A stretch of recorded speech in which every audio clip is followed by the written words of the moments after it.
more shocking claim, because it appears that it is truly, if it's correct, and if it can be validated, he seems quite open, it appears that this may be yet another process which does some kind of transmutation of elements. He claims there's no carbon coming out of the exhaust, which would be unthinkable for putting a hydrocarbon fuel in, even if it's mixed with water.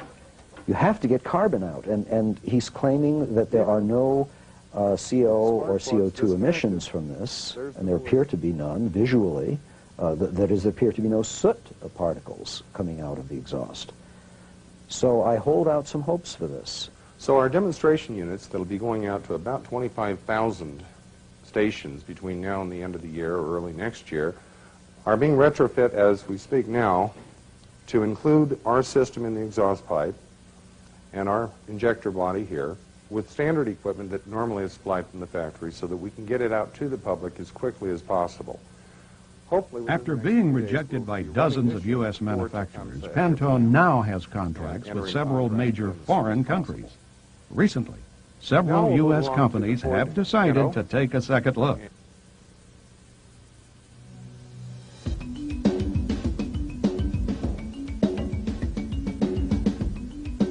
And the fusion between these components. In 1989, two physicists from the University of Utah, Dr. Stanley Pons and Dr. Martin Fleischmann, created a media frenzy with their announcement of cold fusion in a bottle.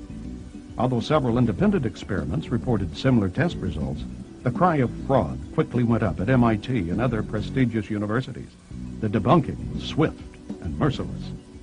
Throughout the history of science, anytime there is something that is very threatening to the established ideas, such as Galileo's revelations through the telescope and his idea, following on others, that the Earth goes around the sun, not vice versa, continental drift, all sorts of claims that ultimately became validated, the initial reaction of science is to say this is nonsense and to reject it and not even to look at the data. And I would say that the cold fusion and free energy or new energy phenomena are so threatening to the underpinnings of modern physics and chemistry and all other sciences that you get the expected intensely negative reaction. The real story about cold fusion is that it never died.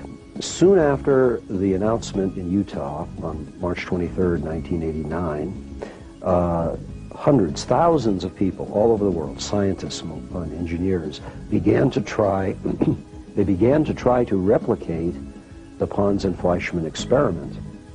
And positive results kept coming in of all manner, including the energy, the excess energy, far more out than in than could be possibly explained by any chemical reaction or any previously stored energy. The unfortunate situation was that the U.S. Department of Energy masterminded a bogus panel of so-called experts, many of whom were biased from the start against the subject. They came up with the expected answer within 3 months, and they ratified it within 6 months, even as the evidence continued.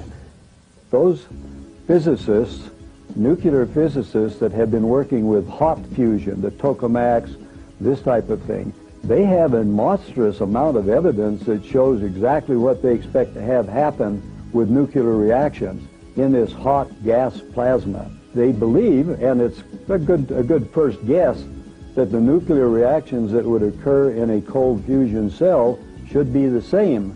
Well, Mother Nature doesn't always accept our predispositions to belief. Therefore, Mother Nature says, this is a different environment, these are different reactions, and hey guys, start studying a little harder and find out what's going on.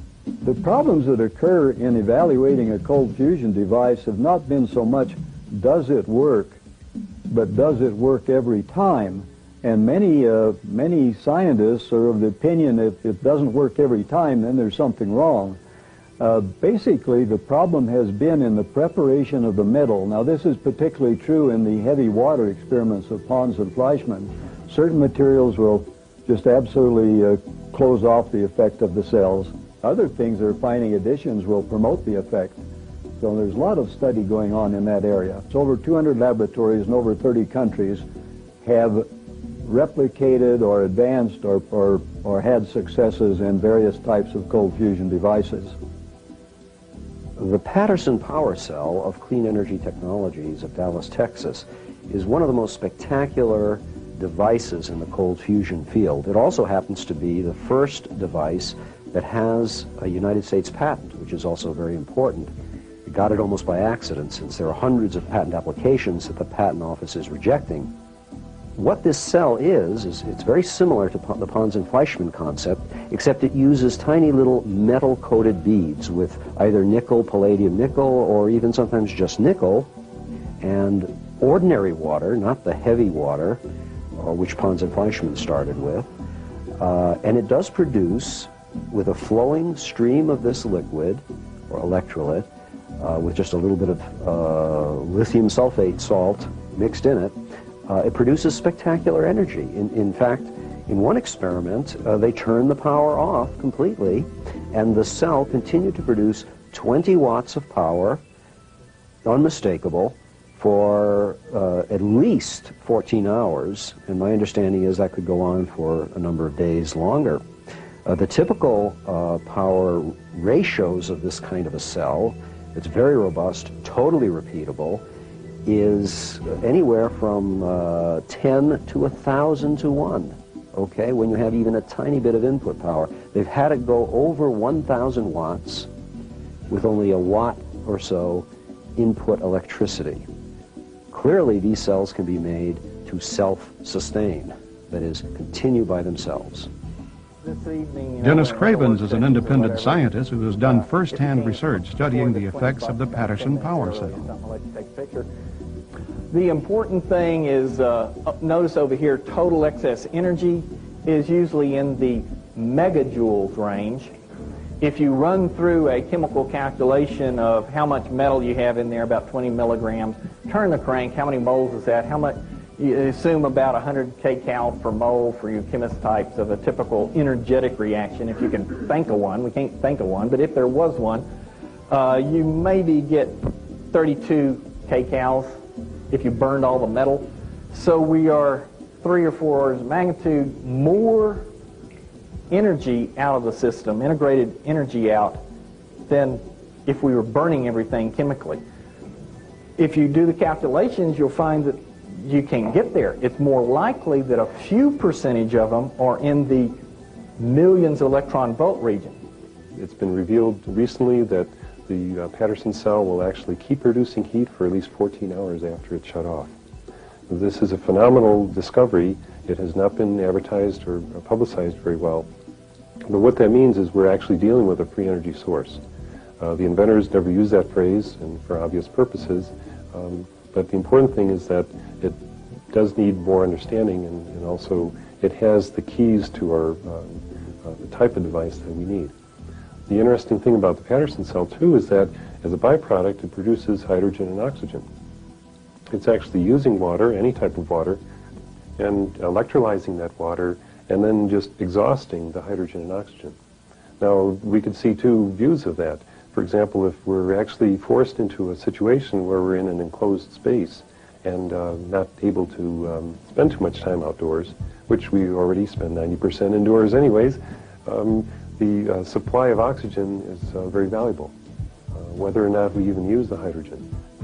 But it's possible we could also store the hydrogen and therefore have hydrogen-powered vehicles and use the oxygen indoors.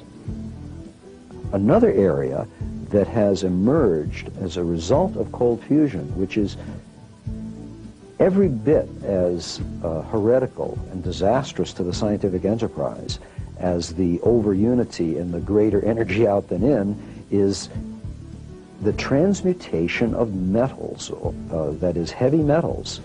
In ordinary cold fusion experiments, they have now seen in the metal changes in elements. For example, the production of copper, the production of other isotopes, such as rhodium, the change of palladium into other things.